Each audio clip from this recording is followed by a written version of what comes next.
The world that COVID-19 has emerged into is marked by a number of highly consequential uncertainties in terms of the future of the economy and livelihood. In this video, a number of young people describe the ways in which they've been impacted by these larger trends and possibilities in the inner north of Melbourne. These include issues of rising unemployment, debt, gig work, and aspirations for housing and independence, but also hope for decent and secure jobs and gender equality in politics and workplaces. Work-wise, I used to work in a restaurant, but since the lockdown, I was temporarily laid off. So zero income at the moment. That's an issue that I hope that it will be resolved. Unemployment.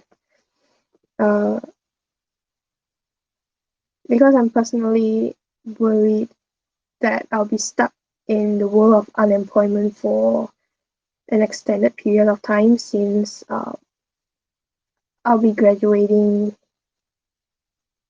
mid next year.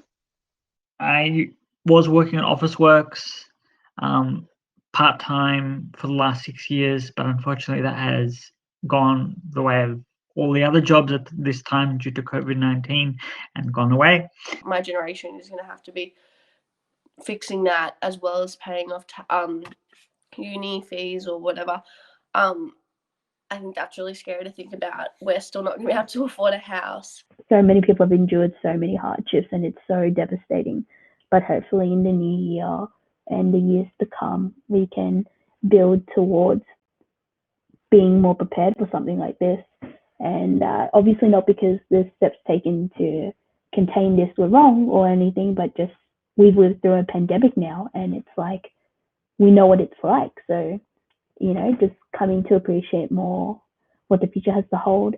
The least confident area that I would be in is just, I think, maybe the competitive nature and the male dominance in a field like that.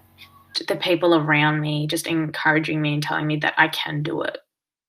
I really dislike when people doubt things. Like my biological mum, she does not want me to do automotive mechanics.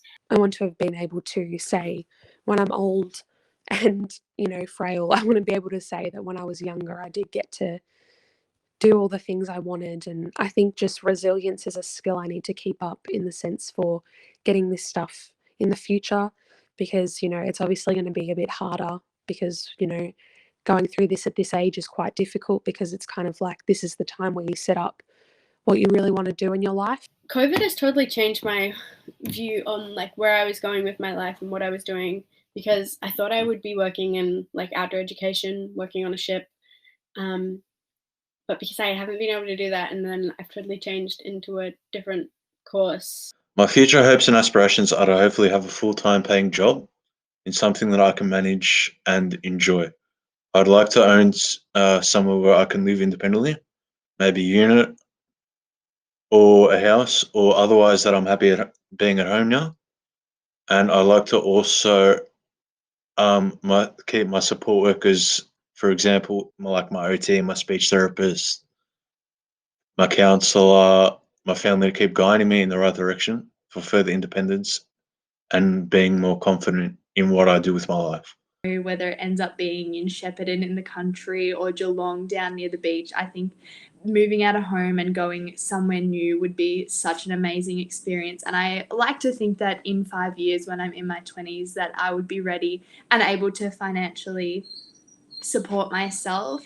I'd also like to probably have a casual or part-time job in Melbourne or wherever I'm working, whether that's lifeguarding like I'm doing now, or I don't know, something else, being a barista, being a bartender.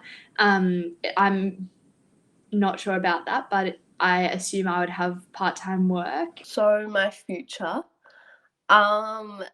in 5 years' time, hopefully I'm at university completing my dream course that I want to do at Monash, which is Law and Global Studies. I know that I probably won't get the required ATAR this year of a 98 to get into that. So I've been looking at alternative pathways to get in. So hopefully I feel like I can do that. To do that, I obviously need to complete exams, complete this year, get my ATAR. That's definitely going to be hard, but I think I've set my goals and dreams very high.